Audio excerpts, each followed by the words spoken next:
Bonjour les amis, comme d'habitude, nous voici de retour dans le potager. Le 9 juillet, c'était la Sainte Amandine, bonne fête à toutes les Amandines, mais c'était aussi un vieux prénom, la Sainte Procule. Ah oui, vous ne connaissiez pas, à la Sainte Procule, le dicton dit que arrive la canicule. Et c'est un peu le cas parce que aujourd'hui il fait 32 degrés ici dans les Vosges, c'est très chaud, on attend la pluie avec impatience, que le beau temps revienne avec de la pluie, de la bonne pluie qui mouille bien notre potager. Au sommaire de cette émission, on va commencer par le gros plan, ça sera la taille des tomates. Oui, c'est le moment, c'est déjà commencé, mais on va en parler un petit peu plus précisément. Ensuite, on parlera d'une plante qui est intéressante, qui est très originale, qui s'appelle la verveine d'Argentine. On continuera évidemment avec les récoltes du moment, il y en a pas mal. On fera des tours par les fleurs comestibles et on parlera aussi des asperges. La taille des tomates peut être un sujet quelquefois polémique entre les anciens et les nouveaux jardiniers. Il y en a qui taillent, il y en a qui taillent pas. Faites comme vous voulez. En tout cas, nous, on va regarder un peu en détail ce que veut dire cette taille des tomates. D'abord, on va commencer par un pied qui fait des gourmands. Les gourmands, on les appelle les gourmands, à tort d'ailleurs, mais bon, appelons-les les gourmands parce que c'est le langage qui est retenu. C'est la petite tige qui vient à l'intersection de la tige principale et d'une feuille et qui va se développer ainsi. Certains vont nous dire, eh bien, il faut les tailler régulièrement de façon à conserver le pied principal. Et lorsqu'on taille régulièrement ces gourmands, eh bien, la tige reste entière et on a des fruits qui sont a priori plus gros.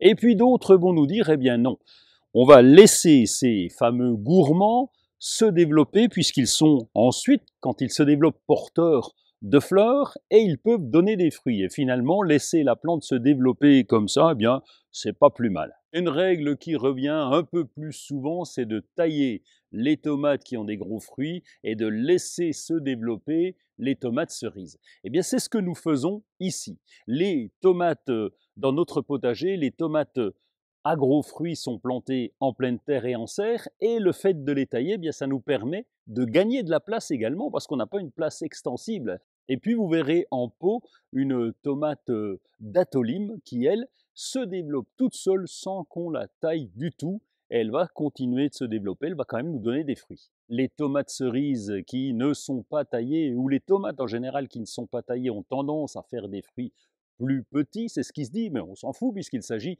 de tomates cerises et de toute façon le fruit est petit. Alors dernière chose, lorsque vous taillez les gourmands, lorsque vous avez choisi de tailler les gourmands, eh bien observez bien la météo puisque lorsqu'on taille, on fait une blessure qui peut permettre au mildiou de rentrer dans le pied, ça peut être dangereux. On va donc tailler lorsqu'on est sûr qu'il y a au moins 3 à 4 jours de beau derrière, de beau temps, sans humidité, de façon à ce que cette blessure, cette coupure puisse se cicatriser correctement. Lorsqu'on taille les gourmands, on peut soit pincer entre le pouce et l'index, on va pincer et retirer le gourmand lorsqu'il est petit, sinon on va utiliser un sécateur. Alors comment faire, taille ou pas taille? Eh bien c'est à vous de choisir. Juste à côté de mon calystémon qui est rempli d'abeilles et de bourdons et qui fleurit pour la deuxième fois cette année, voici un arbuste très original. Il s'agit de la verveine d'Argentine, Aloysia polystacha. C'est un arbuste qui peut pousser, vous voyez, des grandes tiges qui vont aller jusqu'à 1 mètre de haut en tous sens. Et son intérêt, son grand intérêt, c'est d'avoir des feuilles très parfumées qu'on va pouvoir utiliser dans les desserts, dans les tisanes, etc. Les feuilles ont un parfum qui est juste situé entre la menthe et les agrumes. Et ça sent très très bon. On va conserver cette plante en plein soleil et on va la rentrer l'hiver puisqu'elle va supporter des températures à 5-7 degrés, c'est un maximum. Donc quand on est dans des pays un petit peu plus frais comme ici dans l'est de la France, eh bien on la conserve en pot et on va pouvoir la rentrer en hiver. On va l'arroser régulièrement, mais c'est une plante qui supporte bien la chaleur et quelques éventuels manques d'eau. Chez les asperges, il y a un cycle à respecter. On a installé les griffes en pleine terre, on attend à peu près 3 ans pour qu'elles poussent. Ensuite, on va récolter les turions et on arrête la récolte dès la fin du printemps de façon à laisser les feuilles se développer. Ces feuilles vont donner des fleurs et ensuite de petits fruits. Et donc ces feuilles sont importantes parce que c'est grâce au développement de ces feuilles que toute la plante, et en particulier les racines, les griffes, vont continuer de se développer. Et l'an prochain, on aura un plant encore plus fort. L'asperge est une plante vivace, donc ses grandes feuilles, ses tiges vont sécher à l'automne. On les coupera, mais ça, c'est pour plus tard. On oublierait au potager d'utiliser les fleurs. Alors bien sûr, on en a besoin parce qu'elles peuvent être mellifères et attirer les pollinisateurs, mais nous avons aussi des fleurs comestibles. Alors évidemment, on ne va pas se nourrir avec des fleurs de souci ou de bourrache, mais on va quand même assaisonner, ajouter un peu de couleur dans les salades avec toutes ces fleurs comestibles. Alors on va faire le tour pour voir un peu toutes celles que vous pouvez utiliser en cuisine. On va commencer par le souci, puisque les pétales ont un léger petit goût poivré, et on va les ajouter dans les gazpacho, dans les grillades, c'est excellent. La bourrache fait de jolies fleurs bleues qui sont comestibles, qui ont un tout petit goût d'huître et qu'on va rajouter dans les salades. Le thym, évidemment, que vous connaissez, sa fleur permet d'agrémenter, comme ses feuilles d'ailleurs, les grillades, on l'utilise au barbecue.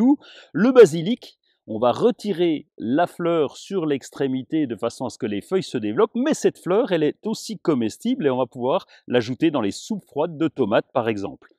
Et puis les courgettes, bien sûr, puisque la fleur femelle va donner une courgette, on peut utiliser la fleur mâle farcie avec du fromage frais ou en tarte. Et j'en oublie comme les œillets d'Inde avec leur petit goût balsamique, les hémérocales également, et puis tant d'autres. Donc à vous de découvrir toutes ces fleurs comestibles. Un seul avantage avec cette chaleur, c'est que les limaces ne sortent pas. Elles ont besoin d'eau, d'humidité, afin de venir nous rendre visite et surtout nous rendre visite au potager. Alors la lutte contre les limaces est toujours un petit peu compliquée. Il y a plein de choses. On peut mettre par exemple de la pouzzolane aux pieds, un paillage, de façon à éviter qu'elles ne marchent dessus, qu'elles ne se faufilent dessus pour aller manger nos plantes, mais là, ça coûte une petite fortune. Il y a d'autres solutions sur Internet avec des recettes de grand-mère plus ou moins horribles pour les limaces. Alors nous, on a trouvé une solution qui est toute simple, c'est que à la tombée de la nuit ou après une pluie, eh bien, on sort dans le jardin, on va prélever tout simplement les limaces que nous trouvons sur les choux, sur les salades, etc. On va les mettre dans un seau et on va les déplacer dans le fond du jardin, là où elles vont pouvoir grignoter les herbes indésirables qu'on a laissées pousser, les herbes folles, elles seront très bien, elles pourront se débrouiller. Et puis, n'oublions pas que les limaces sont très utiles pour composter les déchets qui se trouvent sur le sol. Elles font partie de la chaîne alimentaire également, puisqu'il y a beaucoup de petits animaux qui vont se nourrir de limaces, mais là, ils se débrouillent entre eux. Une chose importante au potager, parce que je vous parle de travailler, d'aller gratter, désherber, arroser, etc. Mais en ce moment, ce sont les récoltes qui prédominent et qui vont prendre tout notre temps. On a bien entendu les tomates, toutes les herbes aromatiques avec les cives, les ciboulettes, le persil qu'on peut prélever régulièrement. On a les chouquelles qui commencent à être intéressants également. Et là, on va pouvoir prélever des feuilles pour faire, peut-être pas une potée en ce moment, hein, mais des chips de chouquelles, c'est très bon. Il y a toutes les salades qui sont présentes autour de nous. On n'oublie pas les courgettes, qu'elles soient vertes ou qu'elles soient jaunes. C'est pareil pour les concombres. Là, c'est la pleine saison, on est en plein boom. Il y a plus guère de fraises parce qu'il va falloir attendre qu'ils fassent un petit peu meilleur. Elles reviendront par la suite puisque ce sont la plupart des fraisiers remontants, mais nous avons en petits fruits rouges les framboises qui sont en train de donner, les groseilles, qu'elles soient jaunes ou qu'elles soient rouges, les cassis qui vont commencer également à donner, et puis les myrtilles, bien entendu, si les oiseaux veulent bien nous en laisser un petit peu. On va terminer par les groseilles à maquereau, parce que les groseilliers à maquereau sont bien rouges, enfin pour certaines variétés, on va pouvoir faire d'excellentes confitures. En tout cas, profitez de ce mois, parce que là, il y a beaucoup de récoltes à faire au potager. En tout cas, si vous n'êtes pas en vacances, si vous n'avez pas pu aller vous promener quelque part dans un des beaux coins de la France, eh bien profitez de votre potager, c'est le moment ou jamais, il y a de quoi manger, il y a de quoi récolter, il y a de quoi évidemment transformer. Allez, je continue de vous souhaiter de très bonnes vacances à tous et on se retrouve dans 15 jours.